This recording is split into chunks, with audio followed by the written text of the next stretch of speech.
চ্যানেলে আপনাকে স্বাগত।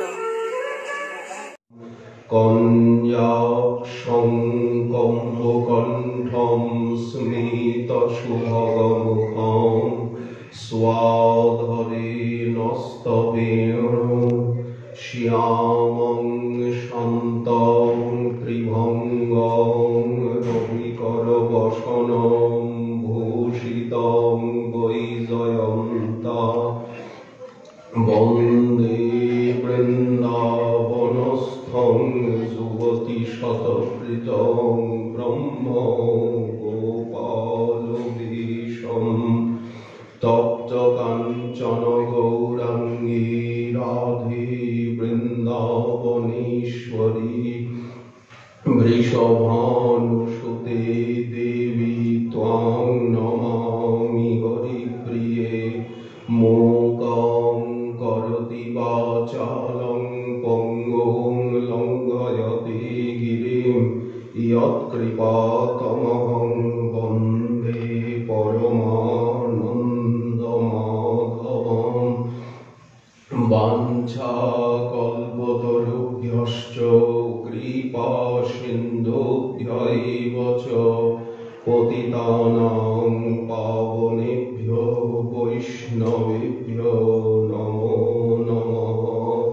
হরি ভক্তি পরায়ে চ হরিনাম পরায়ণা দুর্বৃত্তা বা সুবৃত্তা বা তেষাং নিত্যং নমো নমঃ। নমো ধর্মায় মহতে নমঃ কৃষ্ণায় বিধসে ব্রাহ্মণেভ্যো নমস্কৃত্য ধর্মাन् বক্ষ্যে সনাতনাन् নারায়ণং নমস্কৃত্য নরং চৈব নরোত্তমং দেবীং সরস্বতীং ব্যাসং ততো জয়মুদীরয়েৎ। জয় রূপ সনাতন ভট্ট রঘুনাথ শ্রীজীব গোপাল ভট্ট দাস রঘুনাথ। এই ছয় গোসাইয়ের করি চরণ বন্দন যাহা হইতে বিঘ্ন নাশয় অভীষ্ট পূরণ। দুর্গমে পথিমেন্ধস্য স্খলৎপাদগতির্মোহ সকৃপা যষ্ঠিদানেন সন্ত সন্ত্যবলম্বনম।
গতিং দৃष्ट्वा यस्य প্রমদগজবর্জেখিলজনা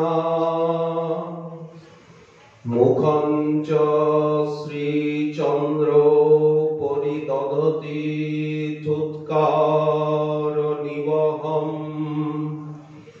স্বকান্তাজহ শরণাচলমধরয়চ্ছিধূ চ বচ স্তরঙ্গৈর্গৌর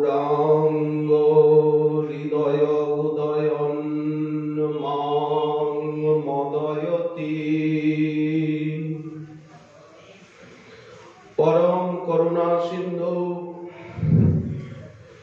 श्री श्री निताई गौरांग सुंदर श्री श्री राधा गिरिधारी लाल जीव एवं श्री राधा कालाचार जीव रहित की करुणा परमाराध्यतम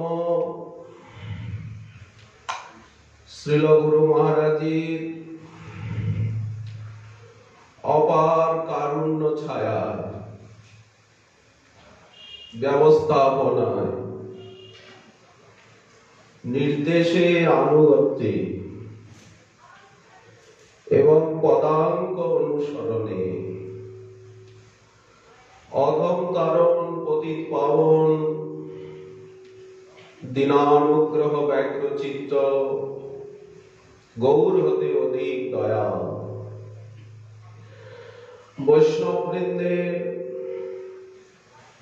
मंगलमय सान्निध्ये एवं परम पूज्यतम श्रील महंत महाराजेर आदेशे समस्त ज्येष्ठ गुरु भ्राता भगिनीगण সকলের সাহচর্যে আমাদের পরম গুরু পাদ পদ্ম পরম গুরু মহারাজের বাৎসরিক তিরোধান তিথি স্মরণ উৎসব উপলক্ষে প্রতি বছরের মতো এবারও এখানে শ্রীমন মহাপ্রভুর গম্ভীরা লীলা সংক্ষিপ্ত সূচি আকারে শ্রীল রঘুনাথ দাস গোস্বামী পাদ তার শ্রী গৌরাঙ্গ স্তবকল্পতরুতে যেভাবে বর্ণনা করেছেন আমরা সেই শ্রীমন মহাপ্রভুর গম্ভীরা লীলাই আস্বাদনের আকাঙ্ক্ষা রাখব শ্রীল পরম গুরু মহারাজের প্রীত্যর্থে। এই উৎসবে শ্রীল গুরু মহারাজ অনেকবার গম্ভীরা লীলা गोपी गीति वेणु गीति श्री गौरांग स्तवकल्पतरु आदि अनेक ग्रंथेर आलोचना करेছেন। সেই সব দিনের স্মৃতিগুলি মনে হলে এখন হৃদয় বিদীর্ণ হয়ে যায়। শ্রী গুরু মহারাজের পরম অভীষ্ট পরম আরাধ্য এই উৎসবটি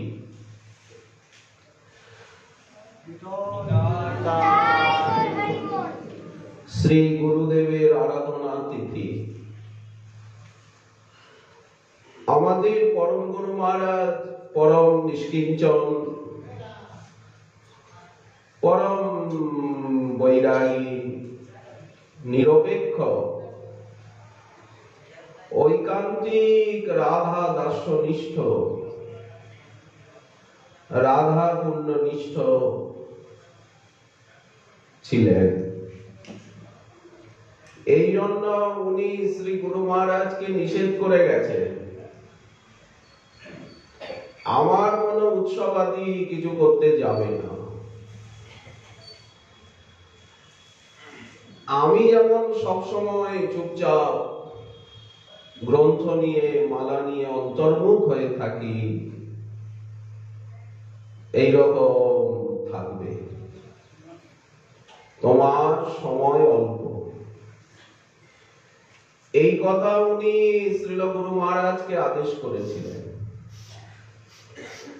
গুরু মহারাজ বলতেন, দেখো কি করব, ওনার নিষেধ আছে। উনি বলেছেন, আমার তিথির দিন একখানা পারস ভোগ লাগাবে, ব্যাস সমর্পণ করলে ব্যাস, এতটুকুই। কিন্তু কি করব, দেখো ভক্তগণের আনুকূল্যে উৎসাহে উৎসব এই প্রকার বৃহৎ রূপ নিয়েছে। পরম গুরু মহারাজের উৎসবের অধিবাস, নাম সংকীর্তন, বৈষ্ণব সেবা, সূচক কীর্তন আদি, পরিক্রমা আদি বিবিধ অঙ্গের মধ্যেও এই যে গুরু মহারাজজি প্রায় 8 দিন, 9 দিন, 10 দিন ব্যাপী, কোন কোন বার অমাবস্যার থেকেও পাঠ আরম্ভ হয়েছে, কোনবার প্রতিপদের থেকেও এই হরি কথা ছিল উৎসবের মুখ্য অঙ্গ, আকর্ষণীয়। কিন্তু সেই হরি কথা শোনার ভাগ্য আর আমাদের হবে না, এ জীবনে আর পাব না। সেই শক্তি, সেই আস্বাদন, সেই ইহলোচন আনন্দ ধাম, সেই শান্তি, সেই সৌন্দর্য আর এই জীবনে পাওয়া যাবে না। সবকিছুই শূন্য শূন্য বলেই মনে হয় এবং শক্তিহীন বলে প্রতি পদে অনুভব হয়, সহায় সম্বলহীন বলে প্রতিক্ষণে নিজেকে মনে হয়। এখন শুধুমাত্র নিয়মটাকে ধরে রাখা। এই যে হরিকথা হচ্ছে, সে আস্বাদন হবে না, সে কথা হবে না, শুধুমাত্র নিয়মটাকে ধরে রাখা। যাকে সেই দুঃখ বেদনা ব্যথার কথা আপনারা সকলেই অনুভব করছেন। শ্রীল গুরু মহারাজজির সান্নিধ্যের অভাবে কতখানি দুর্বলতা, হৃদয় বেদনা আমাদের পদে পদে। যাই হোক, শ্রীমন মহাপ্রভুর গম্ভীরা লীলার সংক্ষিপ্ত সূচি বর্ণনার প্রারম্ভে এই স্তবে শ্রীপাদ রঘুনাথ দাস গোস্বামী চরণ প্রথম শ্লোকে শ্রীমন মহাপ্রভুর সৌন্দর্য এবং বাণী মাধুরী, নৃত্য মাধুরী, সংকীর্তন পিতার সংকীর্তনে যে ভাবাবেশ এবং জগন্নাথকে নিয়ে শ্রীমন মহাপ্রভুর যে ব্রজরসের খেলা, নীলাচল বিহারীকে শ্রী বৃন্দাবন বিহারী রূপে যে অনুভব করা, আনন্দ মহোৎসবের ভিতর দিয়েও যে বিরহ রস, ব্রজরসের অনুভূতি, আস্বাদন এবং বিতরণ, তারই বর্ণনা দিচ্ছে। আপনি করি আস্বাদনে শিখাইলা ভক্তগণে, সেই আস্বাদন এবং শিক্ষণ লীলা, প্রেম চিন্তামণির প্রভু ধ্বনি, নাহি জানে স্থানা স্থান, যারে তারে কইলা দান। এখানে একটা শব্দ রয়েছে, যারে তারে কইলা দান। এই শব্দটি আমাদের ভরসা। যাকে তাকে দেবেন, দিচ্ছেন। আজ যে সে পাবে। মহাপ্রভু দাতা শিরোমণি, ওই যে দয়ালু অবতার। কত অবতার হয়েছে, হবে, কিন্তু মহাজন বলছেন কত অবতার হয় নাই, হবে কি, হয়েছে কবে, হেন প্রেম ও পরচার। শ্রীমৎ মহাপ্রভু যেমন অপার কারুণ্য ঘন মূর্তি, এমন দয়া, এমন উদারতা কোন অবতারে কোথাও দেখা যায় না। এই জন্য সব অবতার সার শিরোমণি, পরম আনন্দ কন্দ। শ্রীমৎ মহাপ্রভু হচ্ছেন সমস্ত অবতারের সার, শিরোমণি এবং পরম আনন্দের কন্দ, মূল। করুণার সার্থকতা হচ্ছে কৃষ্ণ প্রেম দানে। করুণা কাকে বলে? যাতে জীব প্রেম লাভ করতে পারে, জীবের অন্তরে সেবার অভিলাষ, সৌহার্দাবিলাস এবং আনুকূল্য অভিলাষ অন্তরে জাগে। সেই ব্যবস্থা করার নামই হচ্ছে করুণা। ভজন পথে আকর্ষণ করাই প্রকৃত করুণা। কিন্তু ভগবান তার কত কত লীলাবতার, যুগাবতার, মন্বন্তরাবতার, পুরুষাবতার, সপ্তাবেশ অবতার, বিবিধ অবতারে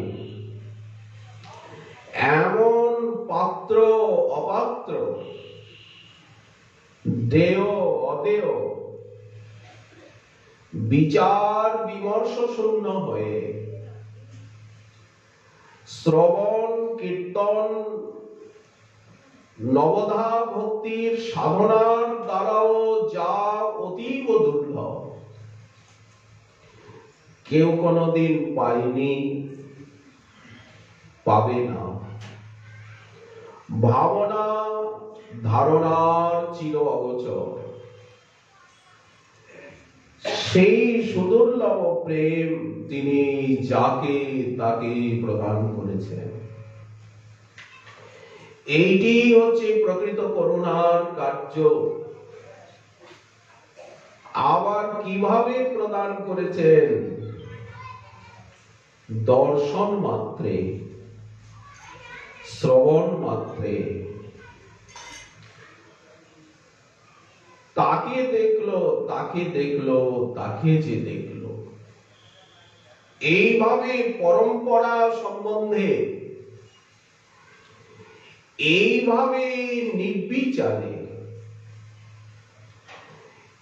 এই হচ্ছে করুণার সম্যক প্রকাশ। এমনটি কোন অবতারে কোন যুগে হয়নি। ভব বিরিঞ্চির বাঞ্ছিত যে প্রেম জগতে ফেলিল ঢালি, মহাজন বলছেন ঢেলে ফেললেন। প্রেম কি ঢেলে ফেলা যায়? এই ঢেলে ফেলার অর্থ ব্যাপকতা, বৃষ্টির মতো গড়িয়ে যাচ্ছে। এখানে কলসি ভরে অমৃত ঢাললে যেমন গড়িয়ে যায়, তেমনি আজ প্রেম গড়িয়ে যাচ্ছে। প্রেম কি গড়ায়? প্রেম তো লাদিনী সার, সম্বিত সার রূপা। তো সেই প্রেম কি করে গড়াবে প্রেম ভক্তি? অথচ মহাজন বলছেন জগতে ফেলিল ঢালি। গঙ্গা যখন মর্তে নামছেন, এমন ভাবে বেগবতী হয়ে ছড়িয়ে পড়ছেন, হিমালয়ের উপরে এসে সুমেরু পর্বতের উপরে পড়ে সুমেরু পর্বতের শিখরকে ধৌত করে চার ধারায় চতুর্দিকে ছুটছেন। হিমালয়কে অভিস্নাত করে যেমন শৃঙ্গগুলিকে গঙ্গাধারা বেগবতী হয়ে নামছেন, আজ প্রেমের ধারা তেমনি বিশ্বে এই মরুদ্যানে। ওই জন্য বলছেন জগতে ফেলিল ঢালি, কাঙালরা পেল। ধনী মানি কুলীন পণ্ডিত, যাদের আভিজাত্যের মত, বিদ্যার মত, ধনের মত, তারা পেল না। কাঙালে পাইয়া খাইল লুটিয়া। আজও কাঙালি পাবে। অদ্বৈত প্রভু আরক্ষণ করেছেন, কাঙাল না হলে, এই কাঙালির গোষ্ঠীতে সম্প্রদায় না এলে এই প্রেম লাভ হবে না। কে কাঙাল? কাঙাল আমাদের শ্রী রূপ সনাতন, স্বরূপ সনাতন রূপ, রঘুনাথ ভট্ট রূপ, ভূগর্ভ শ্রীজীব লোকনাথ, এই কাঙালের আদর্শ। ইহা সবার পাদ পদ্ম আমি নাশে বিনতিল আধ। কিসে মোর পরিবেক সাধ, তাদের চরণ সেবাতেই এই সাধ পূর্ণ হবে। কাঙাল হতে পারব। কাঙাল হলেই এই প্রেমের সাধনা লাভ হবে। প্রেম সমীরণ প্রবেশ করবে হৃদয়ে আগারে। কাঙালে পাইয়া খাইল লুটিয়া। আচ্ছা, এখানে যে লুটে পুটে খাচ্ছে, এর দ্বারা প্রাচুর্য বোঝা যাচ্ছে। এত পরিমাণে প্রেম ফলের ভোগ আস্বাদন যে একেবারে লুটে পুটে খাচ্ছে। সামান্য হলে তো একটু চেখে নিত। বহু সাধনায় যে প্রেম পাওয়া যায়, সেই প্রেম তো অনু। জীব যে প্রেম লাভ করেন, সেই প্রেম তো অনু। নারদাদিতে আপেক্ষিক নুন্নাধিক, আর ব্রজবাসীতে সেই প্রেম মহান, রাধারানীতে গিয়ে পরম মহান। এই তো হিসাব। কিন্তু এমন পরিমাণে দিচ্ছেন যে কাঙালে পাইয়া খাইল লুটিয়া। কারাকারি লেগে গেছে। যত খাচ্ছে তত পাচ্ছে, যত আস্বাদন তত প্রেম ফল। এখানে ফলের কোনো অভাবই নেই। কাঙালেও ফল আস্বাদ দিল। বাজাইয়া করতালি। এইবার আনন্দে উন্মত্ত হয়ে হাক ডাক সংকীর্তন। এই প্রেমেরই পরিণাম হচ্ছে সংকীর্তন। নাম প্রেম মালা গাথি পরাইল সংসার। সকলের গলায় মহাপ্রভু নাম প্রেমের মালা পরিয়ে দিলেন। কেমন বর্ণনা! কিন্তু রঘুনাথের মনে হচ্ছে উনি 16টি বছর মহাপ্রভুর চরণতলে ছিলেন, সাক্ষাৎ ভাবে মহাপ্রভুর সেই প্রেমদান লীলা এবং আস্বাদন লীলা গম্ভীরায় অনুভব করেছেন। সেই অনুভূতি বুকে নিয়েই উনি এখানে অবস্থান করছেন। গৌরাঙ্গের পদাম্বুজে রাখে মনোভৃঙ্গ রাজে। সব সময় মহাপ্রভুর চরণ কমলে মনটা রেখেছেন। এই যে সব সময় অভীষ্টের চরণে মনটাকে রাখা, ঠাকুর মহাশয় বললেন যেটা লুবধ ভ্রমর যেন। ভ্রমর যদি প্রস্ফুটিত কমলের সন্ধান পায় তো সব সময় যেন সেই কমলের গর্ভে বসে থাকতে চায়, ঠিক তেমনি চাতক জলদ গতি। চাতক যদি মেঘ নিঃসৃত সেই বর্ষার জল পায় তো সব সময় যেন সেই জলই পান করতে চায়। যেমন চকর যদি পূর্ণিমার চন্দ্রের চন্দ্রিমা পায়, জ্যোৎস্না, সে যেমন ওই জ্যোৎস্নারই আস্বাদন করতে চায়। দরিদ্র ব্যক্তি যদি অর্থ সম্পত্তি পেয়ে যায়, সব সময় যেমন সে সেই ধন সম্পত্তিকে আঁকড়েই ধরে রাখতে চায়। পতিব্রতা যদি পতিকে পায় তাহলে যেমন সে পতি সেবা, পতির সান্নিধ্য ছাড়া আর কিছুই কামনা করে না, ঠিক তেমনি নিজ অভীষ্টকে নিয়ে সব সময় থাকা, মনের মাঝে অভীষ্টকে সর্বদা রাখা বা চিন্তা করার নামই হচ্ছে চৈতন্যের পদাম্বুজে রাখি মনোভৃঙ্গ রাজে। স্বরূপেরে সতত ধ্যায়,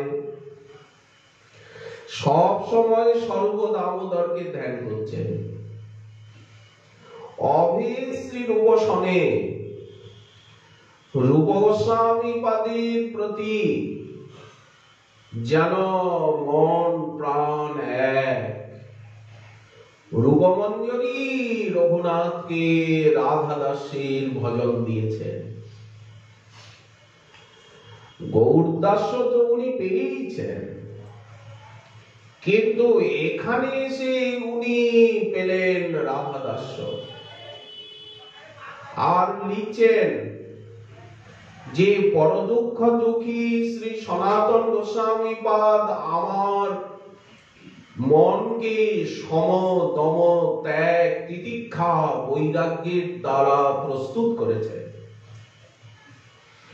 ভক্তি রসকে পান করিয়েছেন।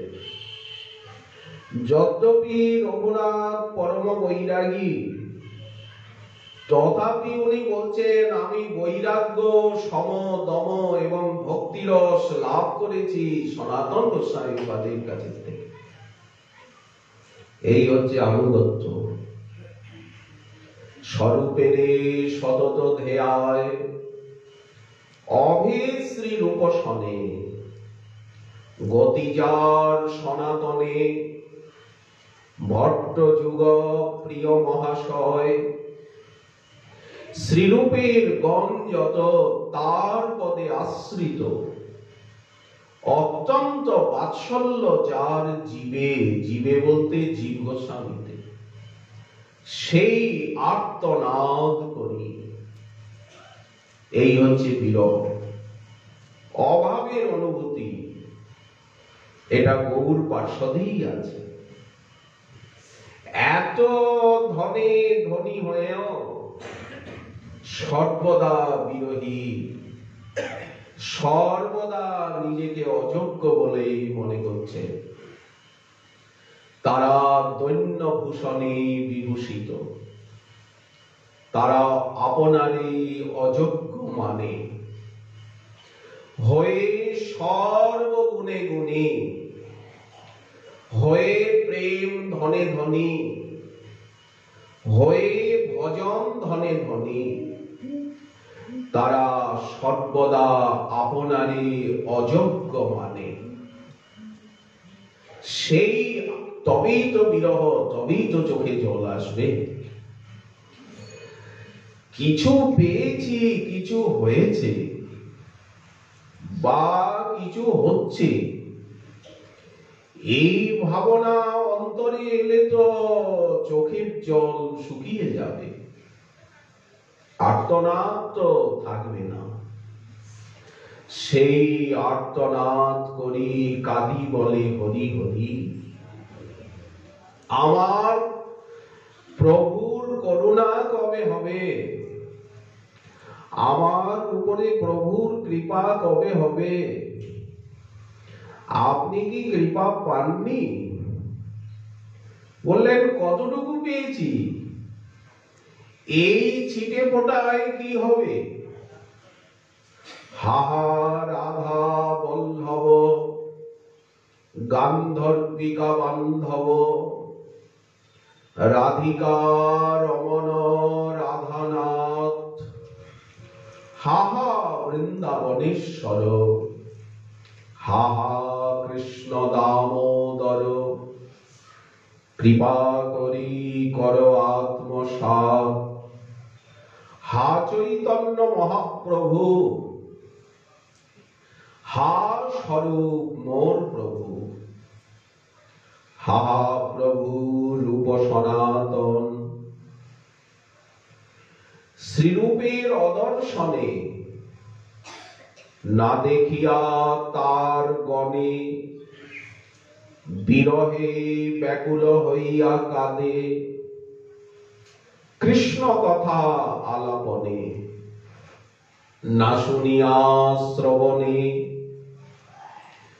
এই যে কৃষ্ণ কথা আলাপন,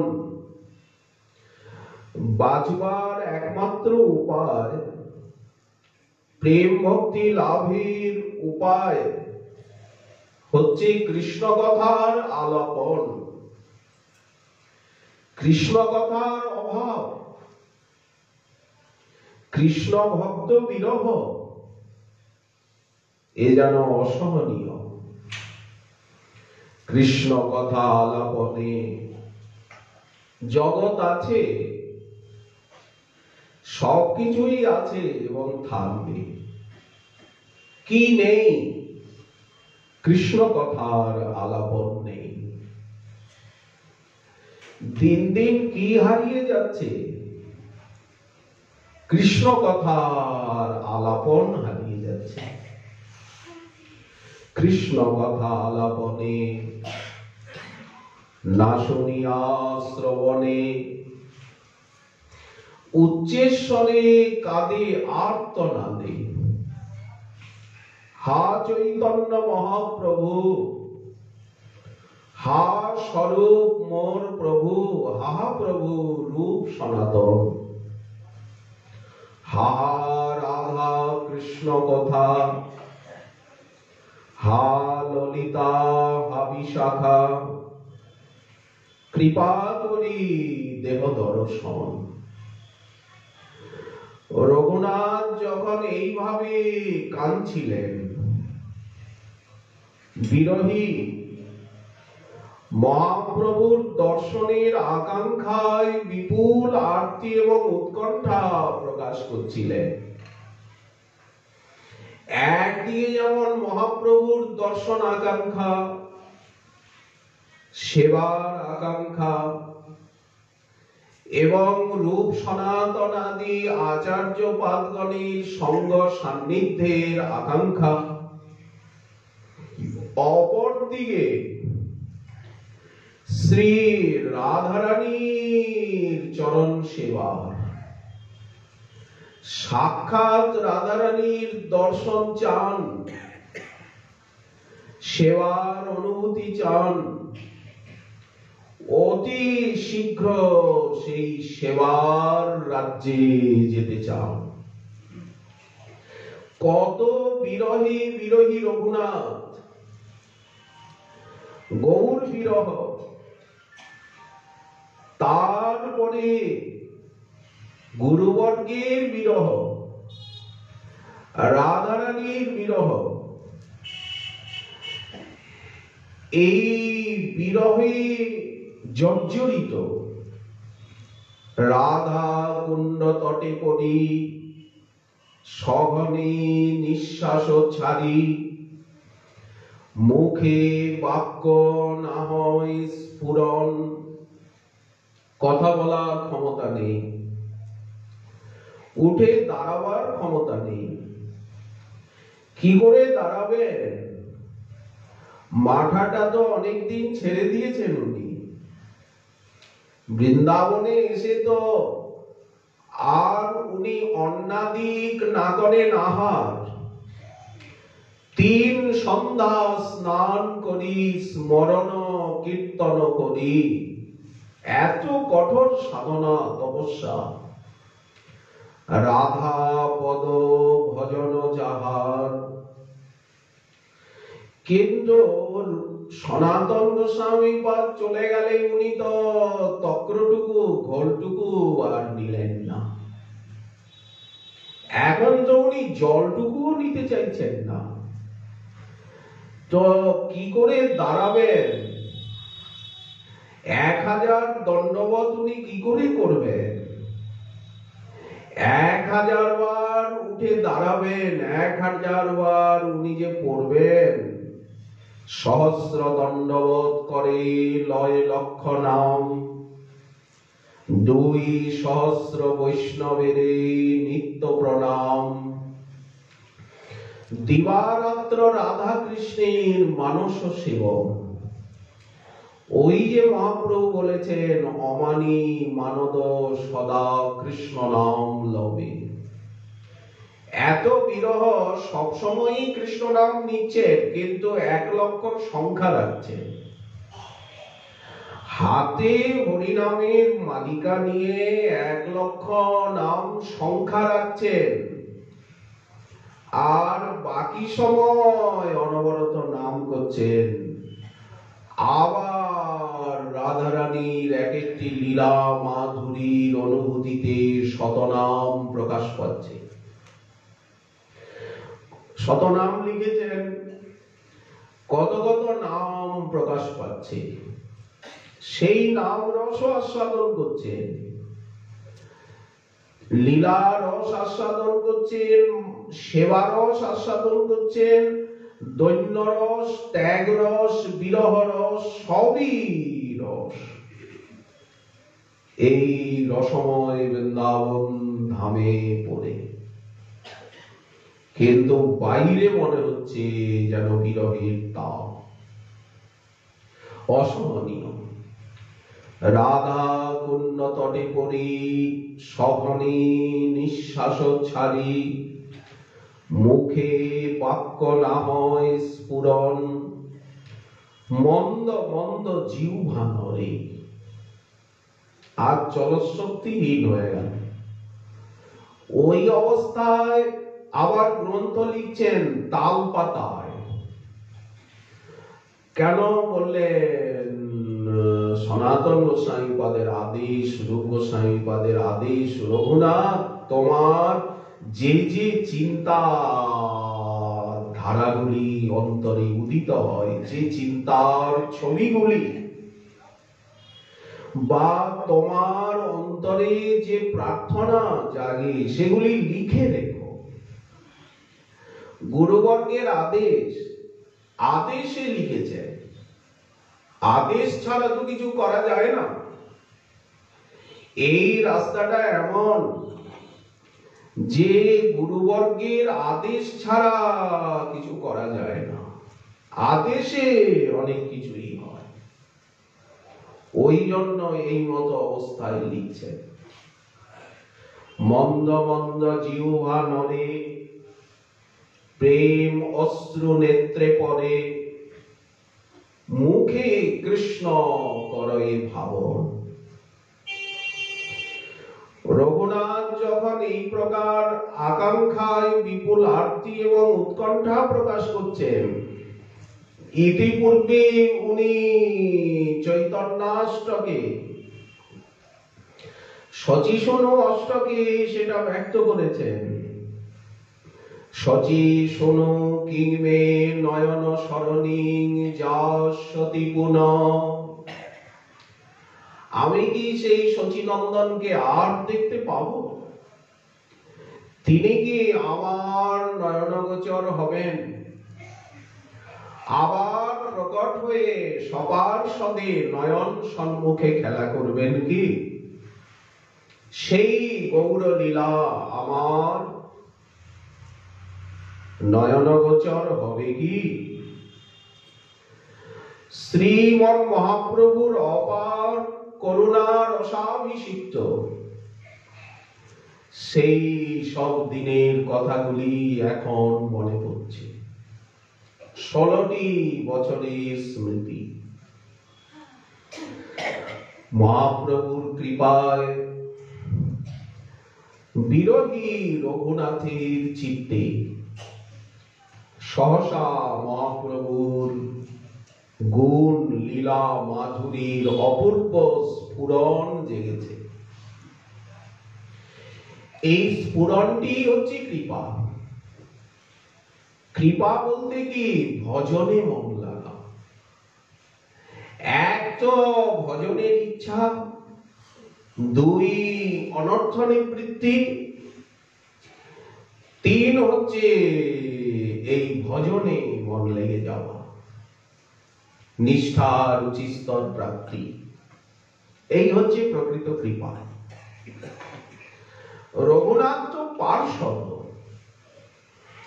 এই সমস্ত কথা তো সাধকগণের ক্ষেত্রে প্রযোজ্য। মহাপ্রভুর কৃপায়। আবার কৃপা বলতে কি? কৃপা বলতে স্ফূর্তি। কাকে স্ফূর্তি বলে? দেখা। সেই লীলারাজ্যকে, লীলাময়কে, লীলা পরিকরগণকে, লীলা ধামকে দেখতে পাওয়ার নামই হচ্ছে স্ফূর্তি। এই দর্শনটা কেমন? প্রথমে তো হালকা ছায়ার আকারে। এটা তো একে কি চলচ্চিত্র বলা হবে? কি বলা হবে? বললেন আসলে বলার বাইরে, বলা যাবে না। কেন যাবে না? বললেন ভাষা দিয়ে বোঝানো যাবে না। সাধক ধীরে ধীরে রুচি আসক্তি রতি স্তরের দিকে যেমন যাবে উনি দেখতে পাবেন। এই দেখাটা কি? সাধকের ক্ষেত্রে এই স্ফূর্তি বা এই দেখাটা কি? বলেন এটা ধারণা, এটা হচ্ছে ধ্যান। তো ধারণা এবং ধ্যানে সাধকের চেষ্টার অপেক্ষা আছে। যারা চিন্তন করেন তারা সেই চিন্তনীয় বিষয়টিতে নিজের মনটাকে লাগান। একেই তো ধারণা বলা হয়।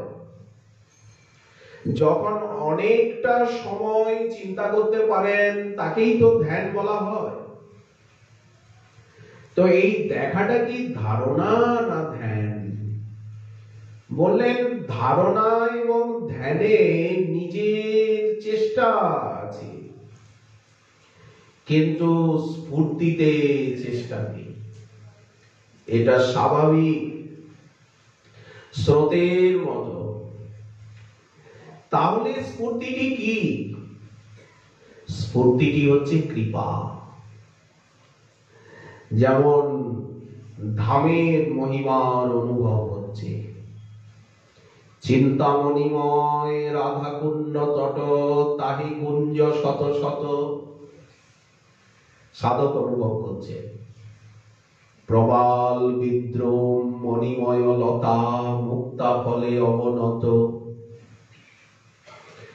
এইভাবে দেখছেন। এটা কৃপা। তেমনি রাধা মাধবীর লীলার অনুভব হচ্ছে যে এইখানেই লীলা চলছে, এইখানেই সবাই আছেন। রাধা মাধব আছেন, সখী মঞ্জরীগণ আছেন, সবাই এখানেই আছেন। যারা যারা এখানে ভজন করেছিলেন তারা সকলে এখানে আছেন, কিন্তু বিভিন্ন প্রকাশে আছেন। ধামেরও বিবিধ প্রকাশ রয়েছে। এইভাবে যে সেই তত্ত্ববস্তুগুলির মানস সাক্ষাৎকার লাভ করা, তাকে স্ফূর্তি বলা হয়। তো স্ফূর্তিতে প্রথমে মানস সাক্ষাৎকার, পরে উনি চোখ খুলেও দেখছেন, চোখ বন্ধ করেও দেখেন, চোখ খুলেও দেখেন। বন্ধ করার কোনো দরকার হয় না। সাধক যখন প্রথম প্রথম স্মরণ করেন তখন ওনার চোখ বন্ধ করতে হয়, চেষ্টা করতে হয়। পরে আর চোখ আদি বন্ধ করার কোনো প্রয়োজন হয় না। কেন চোখ বন্ধ করতে হয় না? বললেন এই যে সামনের যে দৃশ্যটা, সামনের দৃশ্য ওনার কাছে গৌণ হয়ে যায়। যা ওনার অন্তর্রাজ্যে, সেই দৃশ্যটি মুখ্য হয়। ফলত এটা ছায়ার মতো উনি দেখেন। যদি কেউ কায়া দেখে তখন তার কাছে ছায়াটা গৌণ হয়ে যায়, ছায়ার দিকে আর দৃষ্টি থাকে না। তেমনি চিন্ময় জগতের অনুভূতি যখন ধীরে ধীরে সাধকের সামনে প্রকাশ পায়, তখন এই জগৎটা ছায়ার মতো বলে মনে হয়। তখন আর এই জগৎ নিয়ে কোনো মাথা ব্যথাই থাকে। এই জন্য বলা হয়েছে জ্বরে উদাসীন। তখন উনি জড় জগৎ সম্বন্ধে উদাসীন হয়ে যান। যা হবে ভগবত ইচ্ছায় হবে, যা করবেন প্রভু করবেন। জগন্নাথের হাতে জগৎ, ওনারই লীলা, ওনারই ক্রীড়াভূমি, উনি খেলছেন। এইরকম একটা নির্লিপ্ত ভাব আসে। জড়ে উদাসীন ভজনে প্রবীণ, নিত্য লীলায় অনুরক্ত।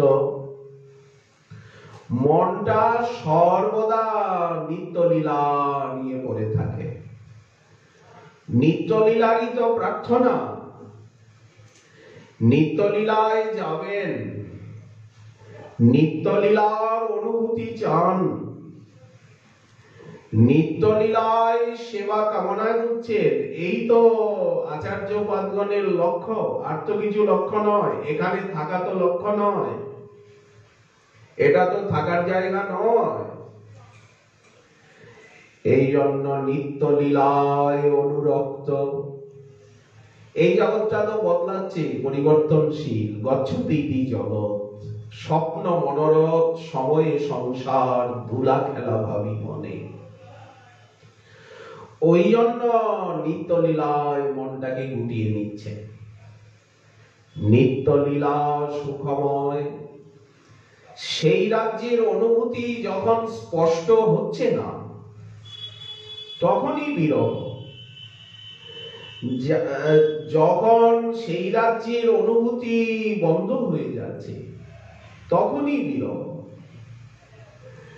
যখনই মনে হচ্ছে এই জগতে আছি তখনই বিরহ।